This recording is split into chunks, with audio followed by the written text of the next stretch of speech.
It's time for the Voice of Reason podcast.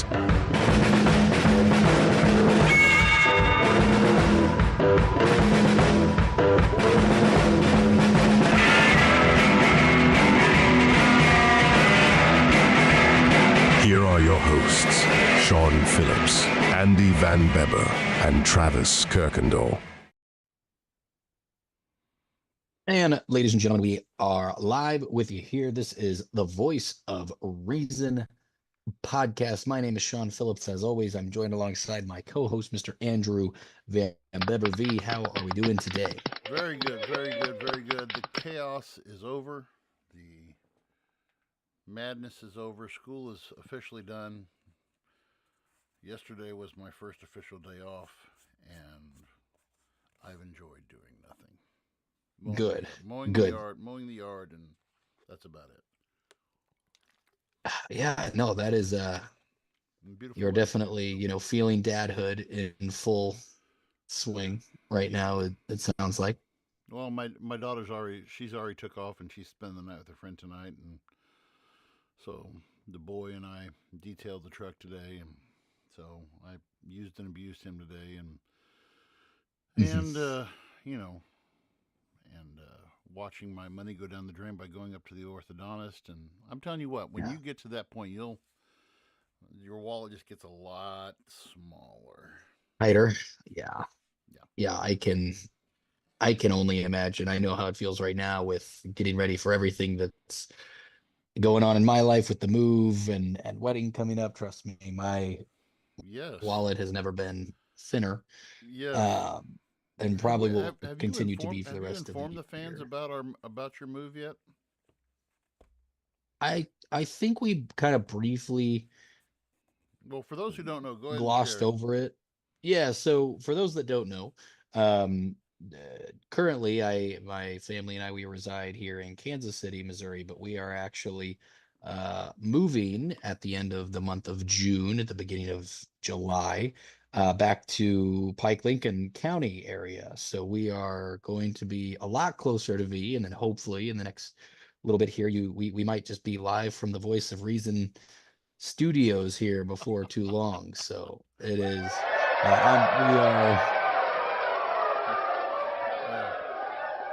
We are gearing up. We are excited. It wasn't a rush decision. We had kind of found ourselves in a position where we had an opportunity to buy a home that we could turn into our forever home. For most, as everyone knows, houses are just expensive. They're crazy. We were lucky to find a seller that was willing to work with us at a price. It is a fixer-upper. We're quite literally buying the shell of a house. So we've got to do a lot of work on the inside.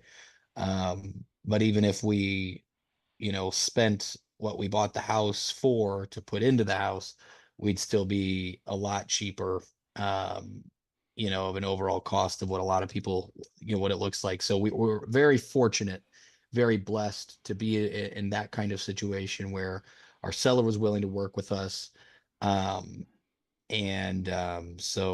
that is huge. Not everyone has that nowadays. They weren't looking to just make a quick buck, or they weren't just looking to turn it into like an investment property. It was they wanted to get it sold to the right person, and we were I think the right fit for them. Yes, so it worked out great. And so now the rest of the scary stuff comes, trying to find work and all that stuff. But thankfully we've got a plan in place to kind of make everything happen. So definitely excited. It's going to be a crazy shuffle, yet again from LA to there. But now, this is this isn't going to be as big of a that was quite the trek. That was a 3-day excursion. So no, this is going to be just a quick 3-hour U-Haul drive, which I trust me, after driving a U-Haul across the country twice, nothing. Oh my gosh! Nothing scares me anymore at this rate. So trust. So here's a quick story. A quick story as we kind of do get into our topic, which is a little bit Hollywood today. when I moved to Los Angeles, when I moved into West Hollywood, okay, my apartment supervisor, the manager at my apartment, told me, "Hey, I have a parking pass for you. You're gonna be fine." He said, "That's all I'm gonna need, right? Because everything in downtown Hollywood, you have to have a parking pass for." So he's like, "I got one for your truck. You're good." So I pull into LA probably around 9 p.m. Okay, it's late. Mhm. We had been driving for like the last 2 days. It was a long trip. Because mind you, the truck that I took out there would not go above 55 miles an hour the entire length. So Oh, 1,800 miles at 55 oh, miles per that's hour. It sucked. brutal. That's brutal. Um, but so we That's get in, brutal. it's late. We park. We're like, we're gonna unload. Um, let's start unloading. We had a little bit of help, which was so wonderful. The apartment manager and his wife help my dad and I unload everything. And we were exhausted. We're like, all right, we're just gonna go down the street, grab a slice of pizza, and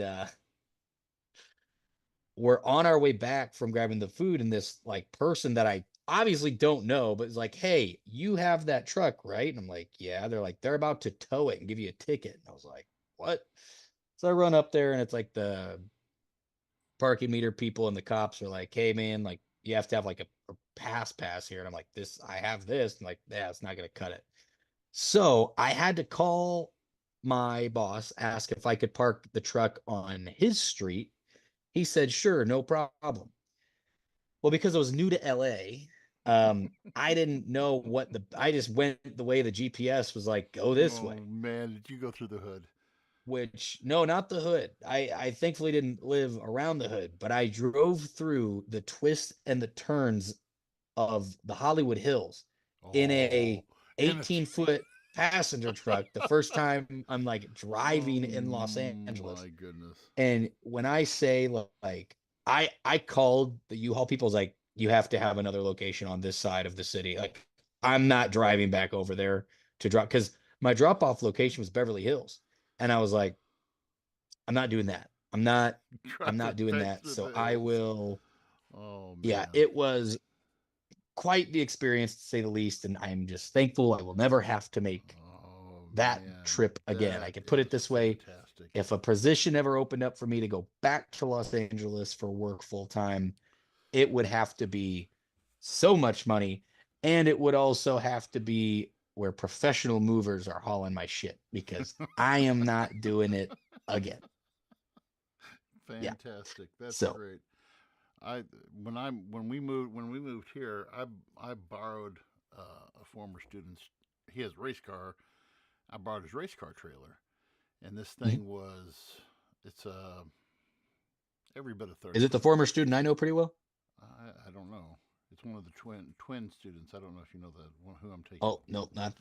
I know another former student that has race car trucks. So, Yeah, and this trailer, he said, just take it out. He said, race. We're not in racing season, and I don't have a car right now. I park on my driveway for 2 weeks. I load the trailer 2 weeks. For 2 weeks, I'm loading mhm, this trailer just little bits at a time until I get it right to the back of this 30-foot trailer. mhm. And I said, am I going to be able to pull this with my, you know, little Dodge 1500 V6 truck? Oh yeah, yeah. So I start when moving day comes. I start dropping the hitch, and that truck just keeps on squatting and squatting and squatting to where my hitch is maybe Oh, 2 inches off the ground, mm, and it's still the weight of the trailer is still mostly on the crank. And the guy mm, said he's like, I wouldn't haul that. So mm-mm. I call my buddy Walt, and he has a 3/4 ton truck, and he comes over and he hooks up to it, and his truck squats, but he's able to pull it. And Mhm. so and then the next day, the entire Clopton women's basketball team showed up, and I was unloaded in 55 minutes. So Heck yeah. That's a good good stuff. problem to Good have. stuff. That's nice. Now Yep. we are going to bits and pieces it, so I've got to do some packing tomorrow. Um, pack some boxes up and start to just slowly but surely take some of the little things. So then that way, if the boxes are out of the way, then just the furniture has to go on the I got you. box I got truck. you. So Before we get into tonight's topic, again, life hit us last week. Last week of school, I was swamped. Sean was swamped. We're going to try to get back on a normal schedule now, but Yeah. oh dear God, the response has been massive to our Harrison Butker episode. I think I've been called everything from a sexist to a misogynist to a by another friend, a co-friend of ours, who I'll tell Sean about later, who talked about an archaic model of what this gentleman was trying to push on, and I was just so thumbs up. Thank you all for that positive feedback. We appreciated that, and yeah. So that was that at least lets me know that people are listening, and yeah. So all that Yeah, good no, stuff. and it was a definitely much needed week because yeah, things have been crazy, but no, and so that's why our topic today is going to be a little bit airy. We're not going to dive deep in the political sphere. We might have some, although I will say, and I don't want to get into it, but um I saw that the judge in New York made a very interesting decision for the Trump case that was announced. And maybe it's something we'll have to have our friend Alex Ellison on, our legal friend on. But basically, my understanding is the judge has ruled that the jury does not need to be unanimous to determine Oh, guilt in three of the different charges. So it could be oh, split 4-4-4. So four jurors could pick one thing, four jurors could pick another, and four jurors could pick another thing. And he would be guilty of all three counts. My wow. understanding of what I was reading, which is in, again, I'm not sure how that works exactly. Again, we'd have to have Alex on, and I could be grossly misquoting it, how I read it. But we'll get into that probably next week. And So this week, I we're going to would talk about, one other oh, thing go ahead. I might want to point out too. If you didn't see the clip from this weekend, President Biden was on the campaign trail. I wish I would have gotten this soundbite, but he was talking about why not to elect Donald Trump, and he brought up January 6th, and would you want our country run by a guy who led a bunch of erectionists on January the 6th? So, hey, there you go. A bunch of I mean, I had something going on that day, but I don't it know. was erectionists. So, Yeah, yep. Anyway, go ahead. that is funny.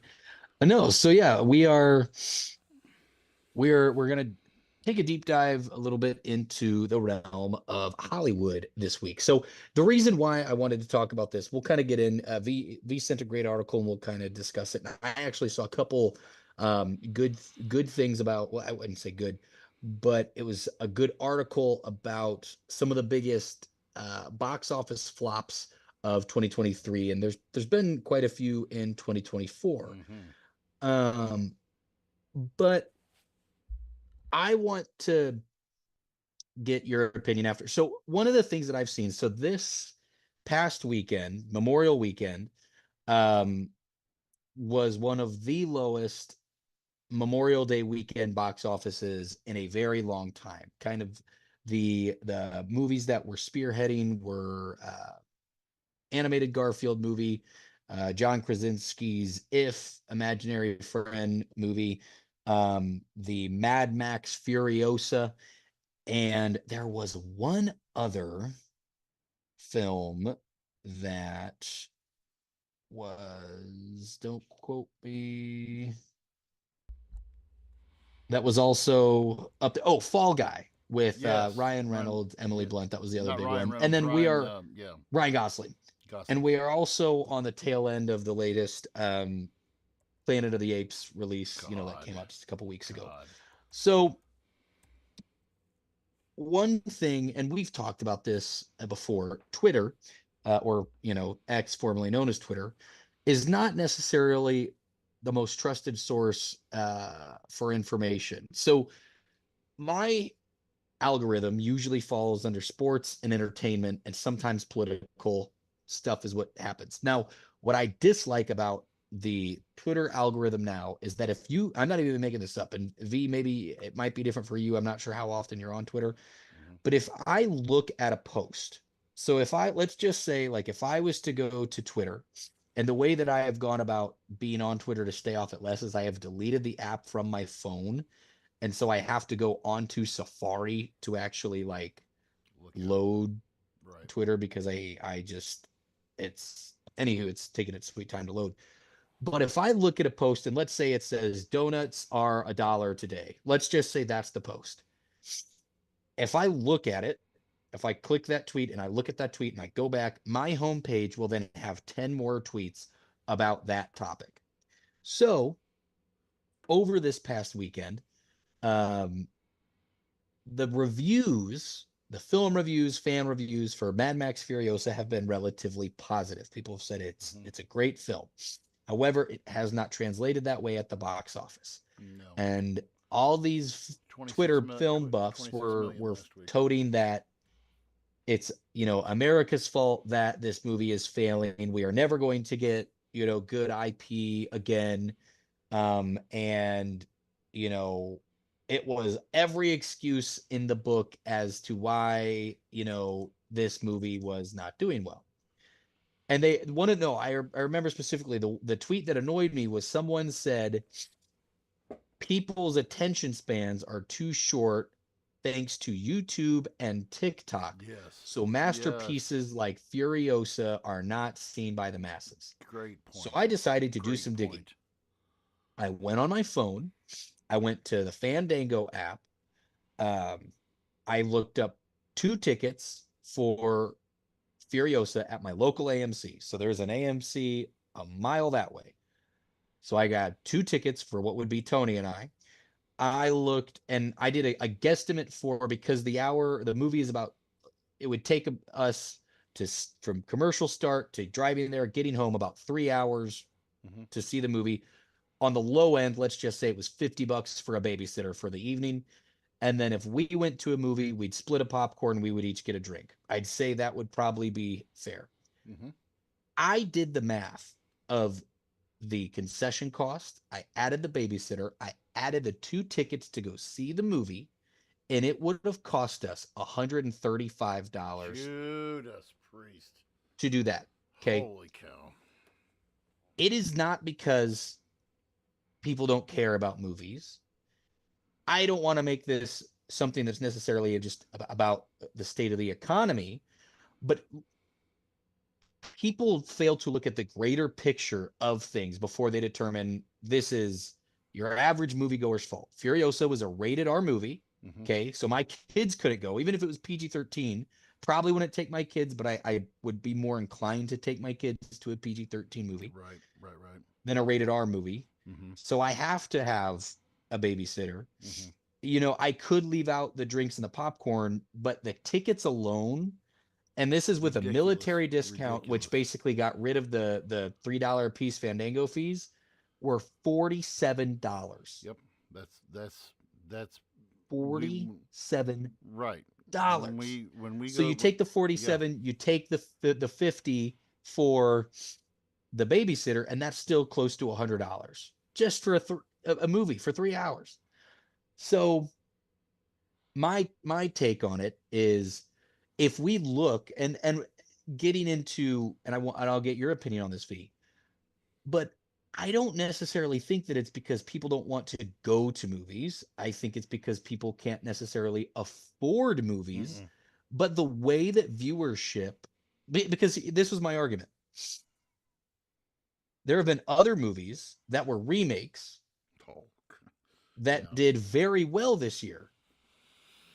And this might be some people might disagree. Wonka did very well at the box office. Dune 2 did very well at the box office. Did very well.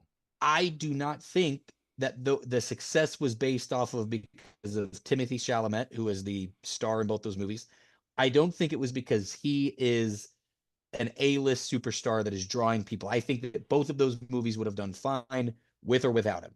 I genuinely think that. I think that he's a very talented actor, but I don't think that people went to see Wonka because Timothée Chalamet was Willy Wonka. I don't think that at all.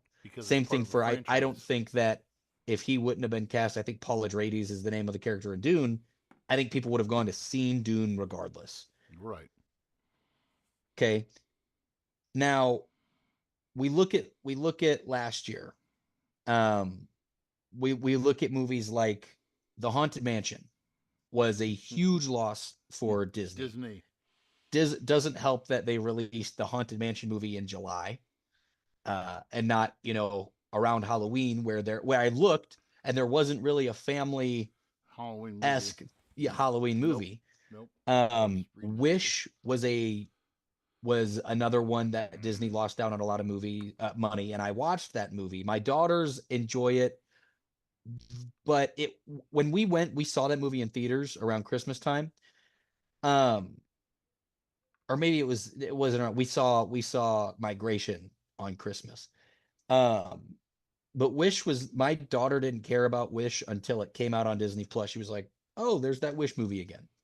So I know I've been going on a bit of a rant, and I'll circle back around. But V, I want to see, like, how often are you and the family, or even just how often do you guys go to theaters, if at all, anymore? So I will you nailed it. AMC is our we either go to AMC. There's also B&B Theaters is another popular Midwest theater chain. I love B&B. B&B is a great chain. B&B in Wentzville and B&B in Hannibal are both excellent theaters. They have the recliner chairs, which are, when you go to a B&B theater, you feel like you're getting the most bang for your buck because they have the recliner chairs. They have the big, because my wife and I are both big people, we enjoy our space and the kids like it. But again, still the cost. So you mentioned, and I believe every bit of $100 because the last time, for the life, my wife took the kids to see Ghostbusters: Frozen Empire about I guess a month ago or whenever it came out. When I was in Chicago. Yeah. And just for the three of them, and she does a snack and a drink for each one of them. And for those three, it was $120. So, and that's with two kids under, one kid under the age of 12 or one kid under the age of 13, the other one a teenager. I think for what we're paying for, and that's kind of one of the things I wanted to bring about too, and I think where we're going with this, are we the quality of entertainment that we are getting? You mentioned remakes. To me, and I had this conversation with Janine. We've had this many times, and I wanted to have our friend Casey Davis on tonight, but I couldn't reach her today. But Casey Davis and I have had this conversation that Hollywood has lost its originality, its idea of originality. And you brought up a great point with saying what that tweet said about how you can't make a great masterpiece anymore for people to watch because they have the attention span of a fruit fly. There's no, if there's something of any kind of depth, one movie that comes to mind, No Country for Old Men, great movie, okay, but to the average, somebody who's going and No Country for Old Men generated a lot of buzz, and so a lot of people went and saw it. But if you were just to say, okay, this is a great movie, it has a great plot, and I think your average moviegoer wouldn't go to it. Now, so what are we left with? What's been the formula? Sequels, prequels, superhero movies. Okay? When you look at, and I was just looking at the most anticipated movies for this coming year. Okay? So the most anticipated movies, I'm looking through this list here. Bad Boys, Ride or Die, which will be the fourth installment of the Bad Boys movies.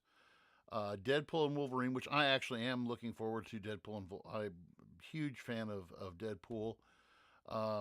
Inside Out 2, and then another Lord of the Rings prequel, The War of Rohirrim.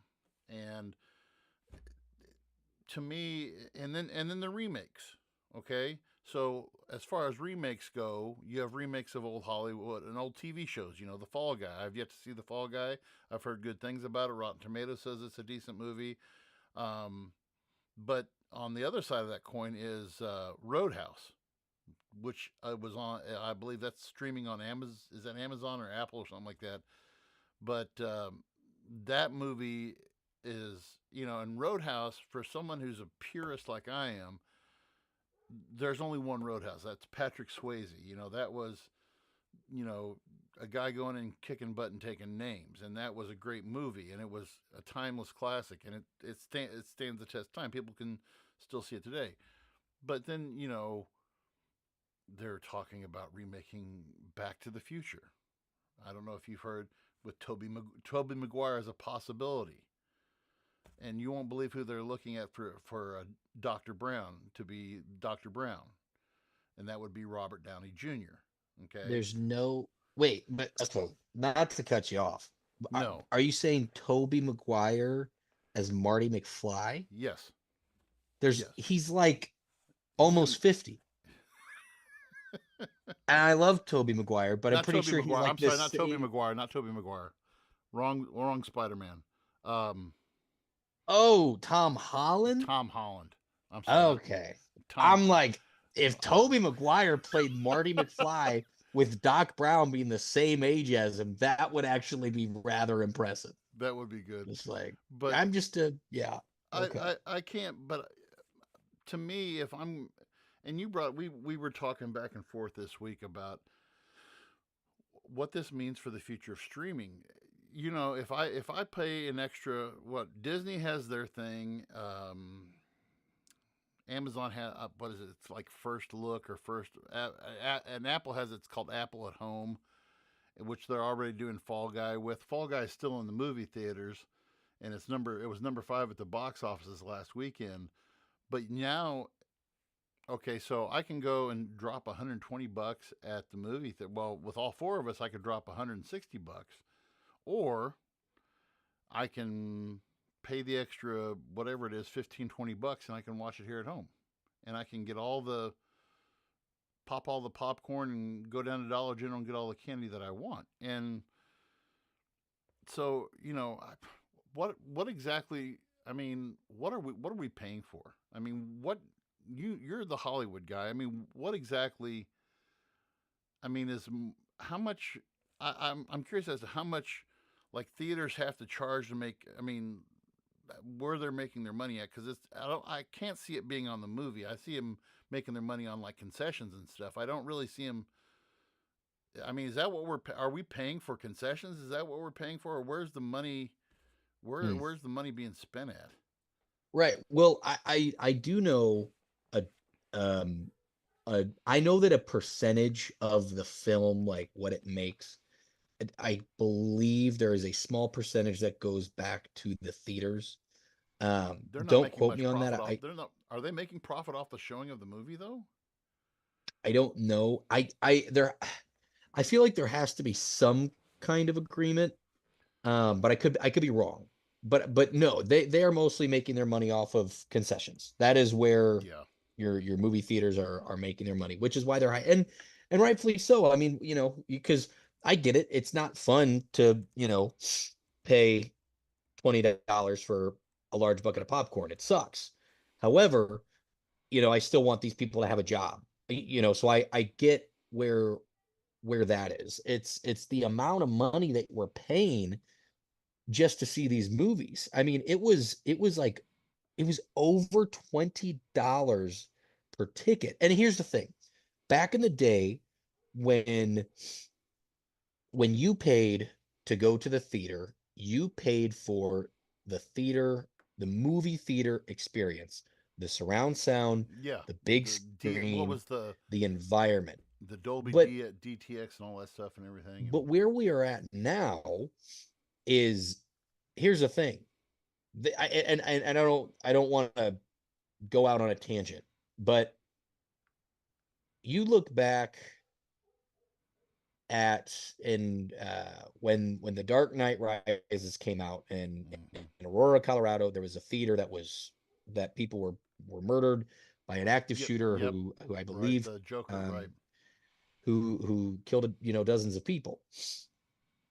And if you go to a theater, and now that I'm older, I've become the grumpy old man, but who are frequent goers? It's teenagers who are there on their phones to mess around.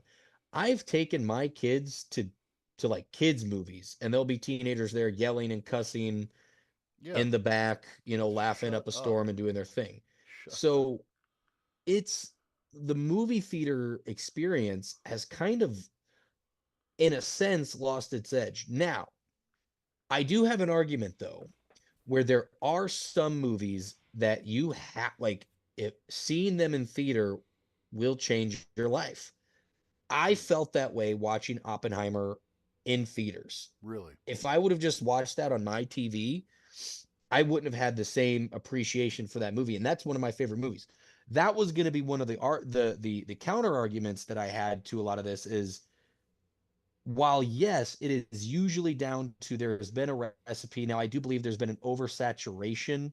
I wouldn't even say an oversaturation. You could release a superhero movie once a month and it would do very well if it was a good movie. If it was The quality, problem right? is they Warner Brothers and Disney have been striking out as of late, and again that comes to oversaturation. But if we look at back at last year, one of the biggest, Oppenheimer was a rated R movie. Okay, it's a biopic that's 3 hours long, and that movie almost did $1 billion. Mm-hmm. Now, I don't care what anyone says, I loved Oppenheimer. It is one of the best movies I've ever seen. I will be one of the first to say that Oppenheimer owes some, not all, some of its success to the marketing that was created not by the studios, but by the general public, which was Barbenheimer, because Barbie and Oppenheimer released the same weekend. Barbie being the largest movie of last year. Again, was it based off of a Mattel doll? Yes. However, that was an original movie Yep. It was. and grossed over $1 billion. Will very likely get a sequel. Um, so movies, if the hype is there, because it really boils down, and again, marketing is a huge thing. There are some movies that are going to do fine, like the Deadpool Wolverine movie. Oh, it'll be. They do Yeah. not need to be doing the Heineken commercials, the different like random ads I see. That's all good and well. That movie was gonna do fine without all of that because the Deadpool movies have been great. People are excited to see Hugh Jackman back as Wolverine, and the Yes. two, Ryan Reynolds and Hugh Jackman, have Together, teased this finally. for Yeah. years. Yes. So So is if we, my thing is, marketing has to be done correctly. When we look at Furiosa, the recent Mad Max movie, I knew it wasn't going to do well for several reasons. The only promotion I saw was just if I was on YouTube watching a video, it would interrupt my film and then I'd be able to skip it in 3 seconds. I mm-hmm. watched the trailer. But here's the thing, like, did you see Mad Max Fury Road Mm-mm. with Tom Hardy? Mm-mm. Okay. It's a great movie. Mm-hmm. It is a fantastic movie, especially if you're a fan of the Mad Max franchise. Here's the deal though. This Furiosa movie that came out this weekend that's not doing well doesn't have the main character, Mad Max, in the movie at all because it's a prequel. And then it's based off of a character that Charlize Theron played in the Fury Road movie, and she's not in this movie. So this is not a dig at Anya Taylor-Joy. I love her. She's she's an amazing actress. Mm-hmm. But was she a big enough name to carry a film that had almost a $200 million budget after marketing? No. Chris Hemsworth as Thor can do that, but Chris Hemsworth as a guy that looks crazy and is out in the desert, can he do that? No. We saw it with Robert Downey Jr. Robert Downey Jr. did Dr. Dolittle, and it was one of the biggest flops of his career. Yes, it was. And that was his first thing post Iron Man. It's people have said it, and people dog on Scorsese when they say things like this, and some of the old school directors when they say there's not really Hollywood stars anymore. There are characters now. Captain America is a superstar. Iron Man is a superstar.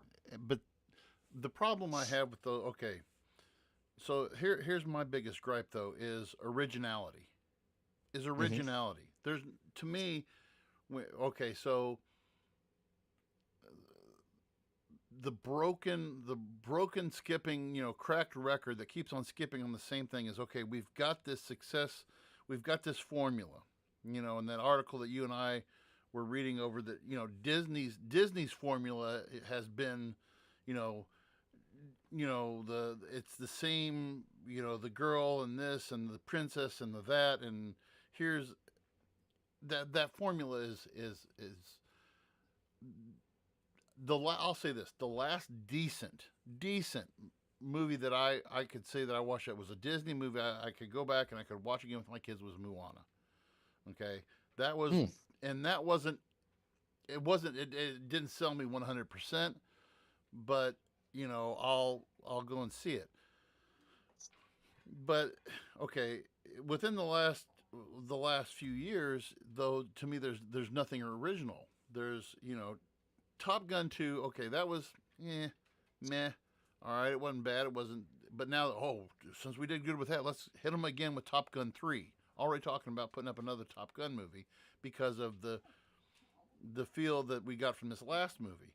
All right, and then like you said, the superhero formula. They could, like you said, they could put one out every month, and there'll be those nerds who will go and see it.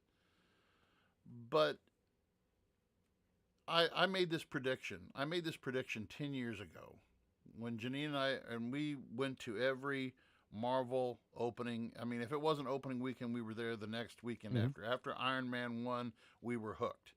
I never was much one for comic book. I kind of followed the lore, and I've read some of those books, where it talks about comic book lore, and I watched the cartoons growing up, Iron Man and Friends and all that stuff. So I loosely knew stuff, and I watched the X Men cartoons religiously when I was growing up, and so I knew X-Men lore.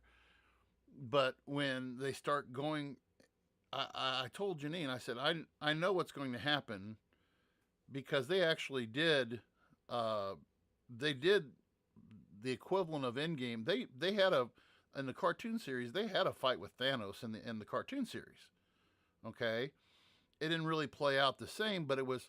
So I knew I roughly knew from my childhood. I knew how the story was going to end, and I told my wife, I was like, after this is over, I mean, it's going to be up to the hardcore comic nerds to really stick with Marvel and go with Marvel on to these deeper cuts. They took a risk and they kind of did all right with Captain Marvel, which wasn't bad.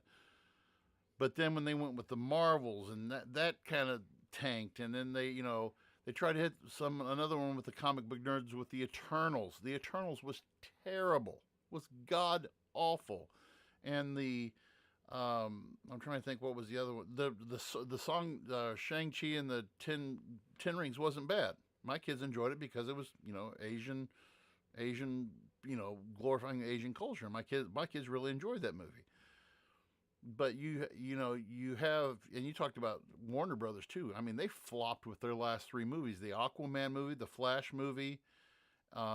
What am I forgetting? Aquaman. Oh, and Shazam: Fury of the Gods. And so they've struck out with all of those movies. And still, I don't think what Hollywood. I think Hollywood executives need to know is dare to be original again. Go out there and create another great come up with something new. I'm sure there are some starving writers out there in Hollywood who have great ideas. If I'm going to pay this money, I want to see a quality project because, am I going to have buyer's remorse when I come away from I hate having buyer's remorse when I come away from a theater that I've just, like you said, you invest 3 hours in, you're going to drop $100+ on, and you're going to see a pile of crap.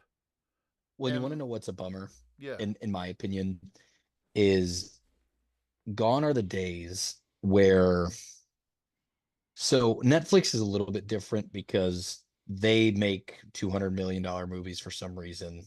Why? I don't know.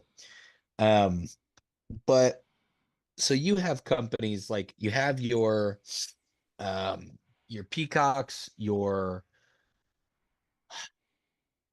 which is Universal. You have your Paramount Plus. You have your obviously Disney, um, Netflix in a sense. You have HBO Max, which is Warner Brothers, which now they're launching Apple, Netflix, and I believe Peacock is launching a joint subscription service for $15 a month for the ad tier. And I'm like, oh, cable.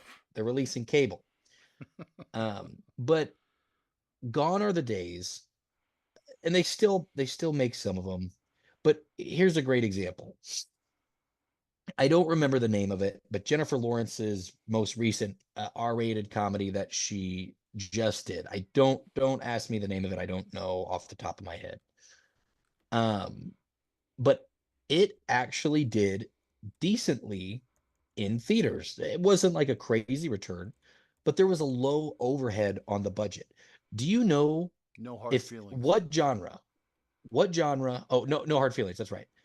If you had to take a guess right now off the top of your head, what do you think is generally the most profitable genre of movies that companies put out there? Take a guess. Horror movies. Horror movies. Yes. Why? It's because it is few and far between that a horror movie costs the studio more than $10 million. Yeah. 20 million if it's like a big old project.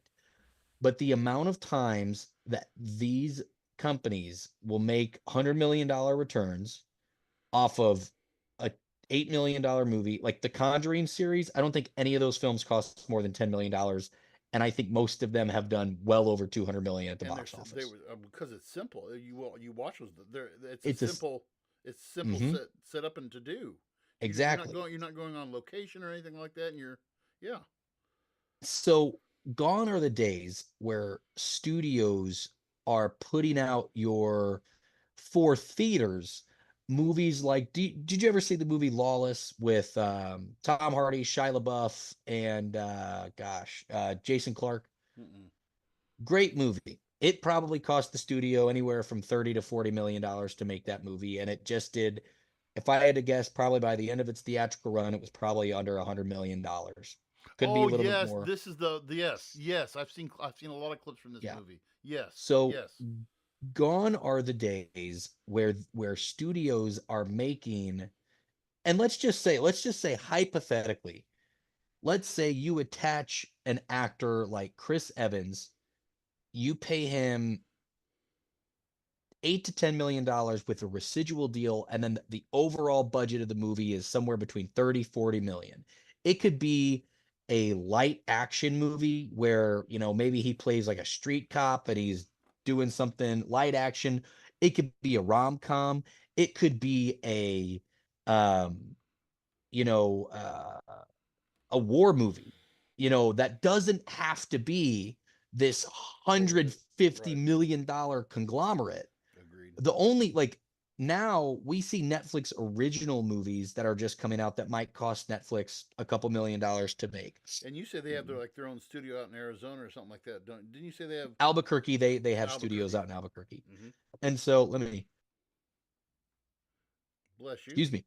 So why studios got away from that is really beyond me.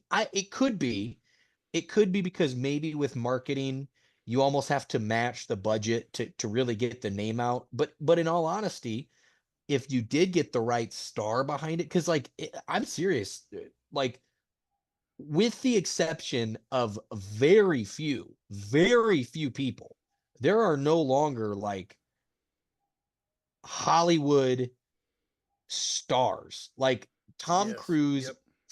Tom Cruise, probably anything he goes in would make $500 million. I don't even really like Tom Cruise, Mm-mm. but legitimately, who else do you think could make any movie right now and it do well? Just it could be any random ass movie and it to do super well. I would have said Robert Downey I would have Jr., too, and then but his last movie I did can't not do well anymore. at all. Yeah, I can't say Robert Downey Jr. anymore. I mean, because And so he's forever typecast.